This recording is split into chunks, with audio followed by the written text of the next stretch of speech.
Welcome to my channel, guys. If you happen to be new here, my name's Rebecca.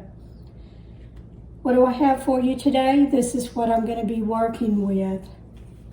I have this little egg-shaped lamp that I got from Amazon, and you can see that the shade has a few marks, and you know, it's not real dirty. It still looks okay. But I want to do something a little for my kitchen on different seasons. So I have some elastic. This is 3/8 inch by 2 yards. And then I have a different size. It's a little bit thicker, but I have this on hand and I may just use this. I have my cutting scissors for fabric. And then I also have my measuring tape.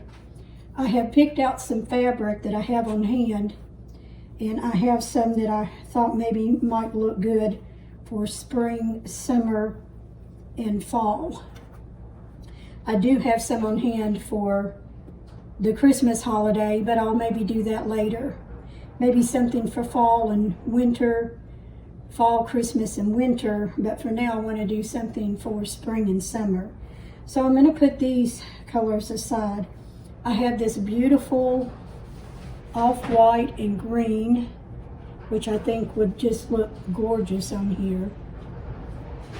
I have a little daisy print that would be cute for spring and summer in a sage green. I made some napkins out of this. This is a ivory with the sage, gray sage color, which would be cute on there as well. And then I also have a blue and yellow, which is great for summer. And then I have the traditional blue floral, which would look gorgeous for summer if I do a blue and white kitchen. So I just need to pick out 2 prints, and what a decision it is. So I think it's a toss-up between these. I know this will be great for summer. I usually do blue and whites for summer, sometimes for spring. And then I do have this sage gray green, which I think I'm going to do in the fall. But I really do love this. I need a little yellow in here. So for yellow, I did have this. It's more of a, I think that's a fall yellow. And then this one's very pretty. It's got the light yellow with the blue. This green is very, very pretty as well. And it might look good in my kitchen for summer or for spring. I don't know, this is a hard decision. Maybe I'll make all 3, try it on the lamp, put it in the area that I want, and let's see how it turns out.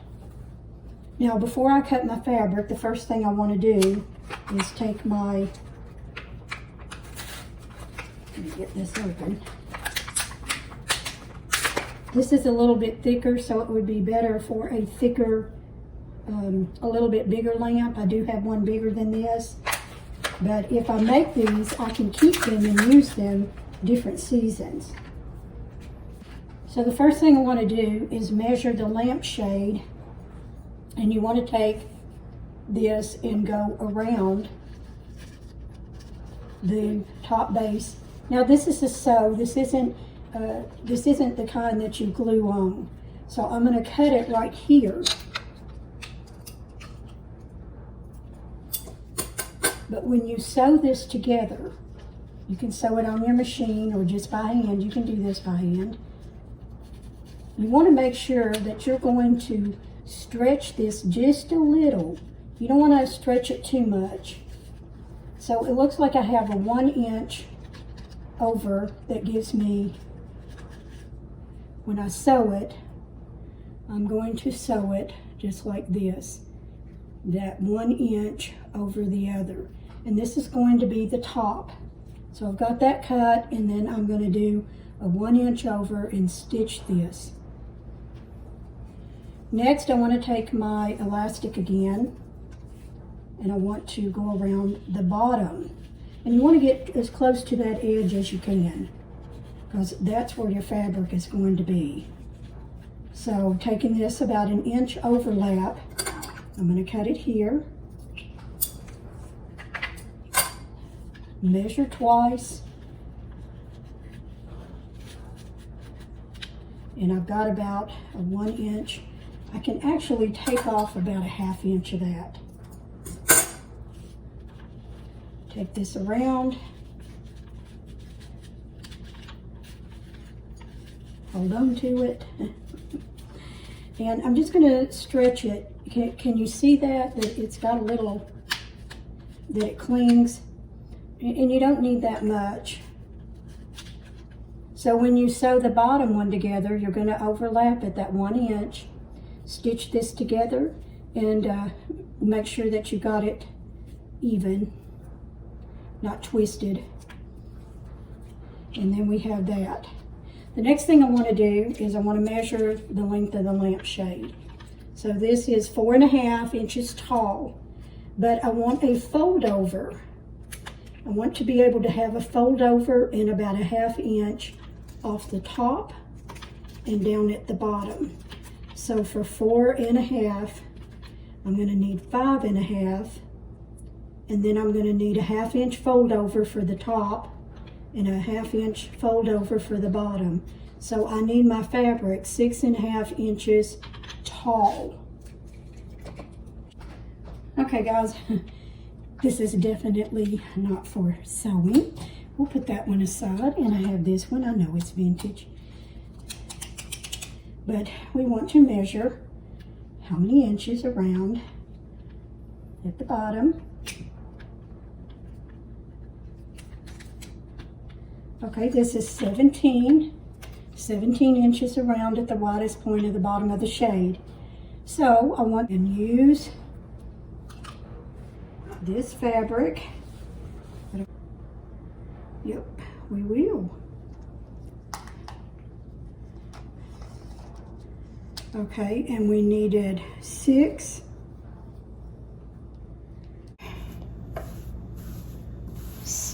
inches.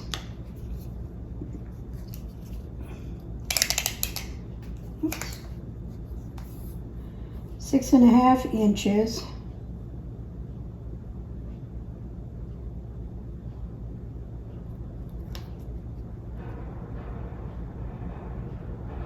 Yep, 6.5 inches, which is about right there.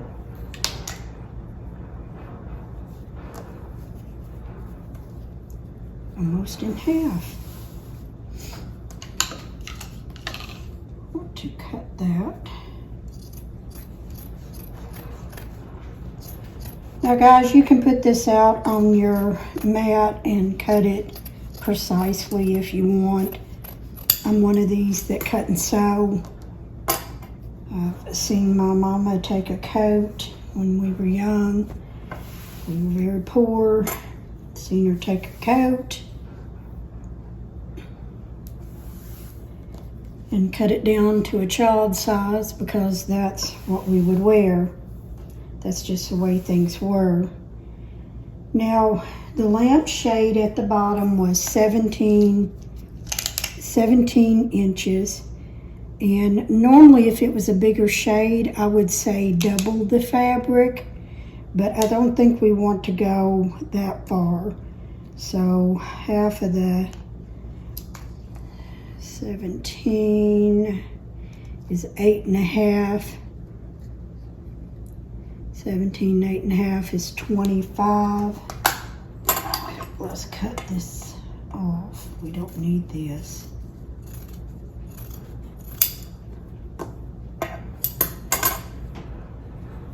So 25 inches.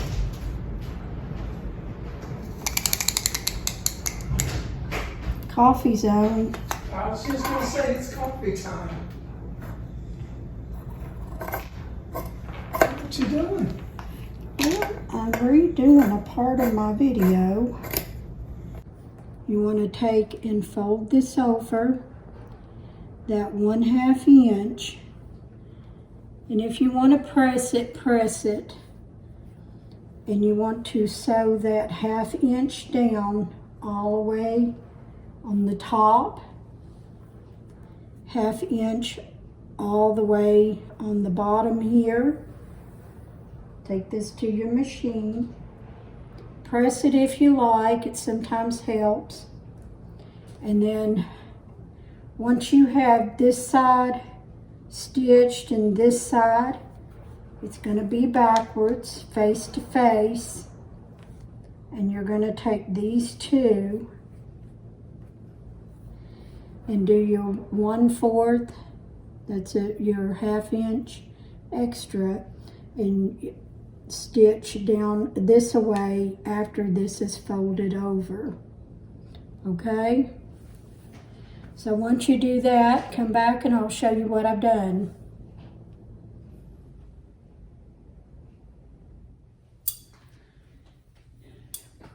Okay guys, one side is stitched about 1/2 inch.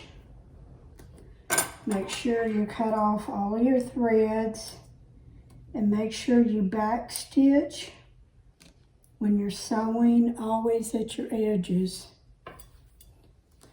Now you can sew this by hand if you want to.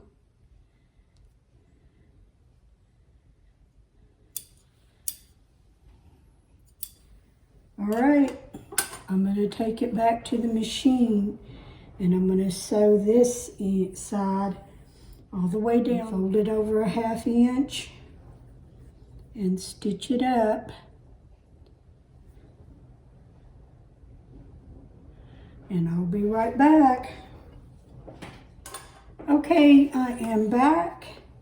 I'm going to show you again to cut off all of your loose threads, making sure that you back stitch on each edge.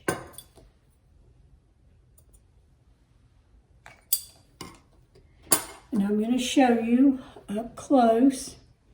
Now, if you really wanted to make it better, you could make this 1 inch, fold this under and fold that, but you're not going to see this. So the raw edge is okay. You just want to make sure you're not running off the edge here.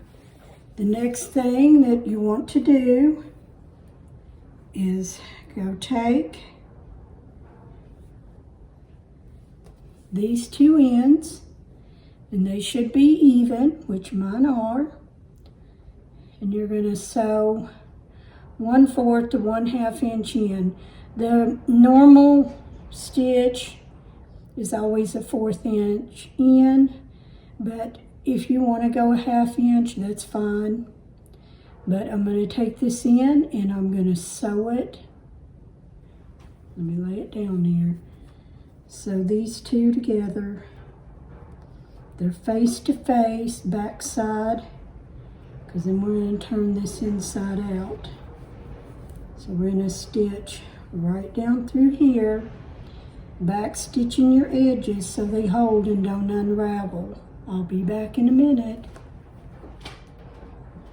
Okay guys, I am back. I have stitched. I just need to cut off the extra threads. We don't want any threads hanging down on our projects.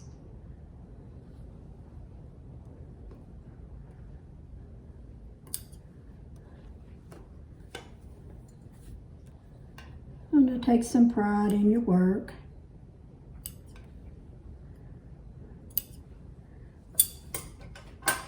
All right, and this is what you got. Now when you turn it inside out,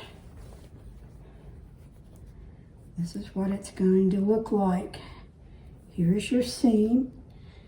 Feel free to press it if you want. You don't have to. I sometimes do, most of the time I don't.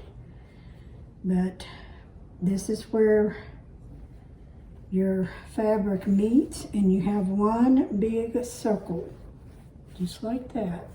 So as you can see, it's a bit too big for the little lamp. That's how we're going to fix it. Now I'm going to take these two pieces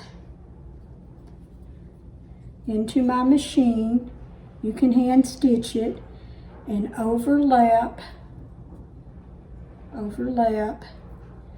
and stitch back and forth just to hold this. And I'm going to do both of these. You can see one is bigger than the other. One is the bottom and one is the top. So I'm going to go to the machine and stitch these, and I'll be right back. Okay guys, I am back and I have these stitched up. I just back stitched down, came back up here, and one more back. That should hold it. You want to trim off all your loose threads. Make a project neat looking. We don't want any threads hanging out of it.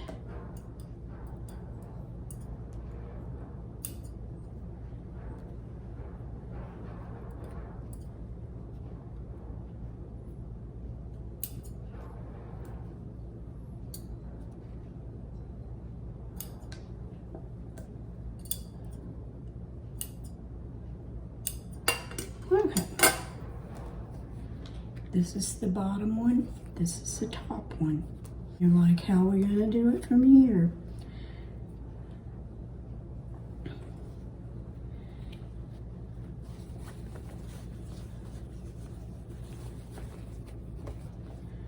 When you take this to your machine, you're gonna start with this piece here. And as you sew around, you're going to stretch the fabric, you're going to stretch the elastic as far as it'll go on the fabric. And what will happen is it will gather up, and then you'll take another little section with your needle down. Don't break your needle. And this is being sewn right here on this stitch. Now with this elastic being this thick, you can put 2 seams around this if you want. I think 1 will be enough. If it was a lot thicker, wider, I would suggest doing 2. You're going to stretch it again, and you're going to continue all the way around until you have gathered all of this around here on the top here. I think what I want to do maybe is do the bigger end first on the bottom. So let me go do this. I'll see, then I'll show you. I'll take you in there with me actually, and I'll see if I can show you how it's going to work. I don't know how that's going to work, but we'll give it a try. Bigger one first. Starting here at the bottom where the seam is and the seam of the elastic.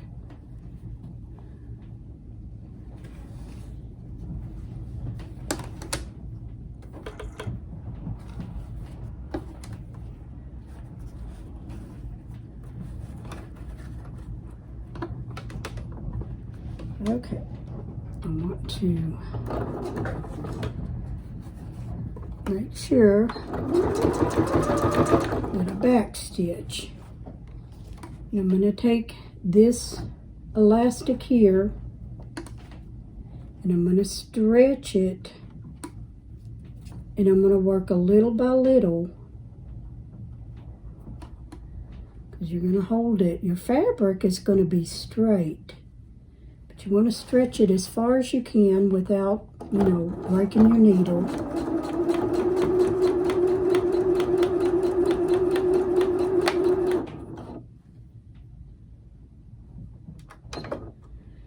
And I make sure my needle is down. Readjust. Stretch this. Elastic, but your fabric is straight.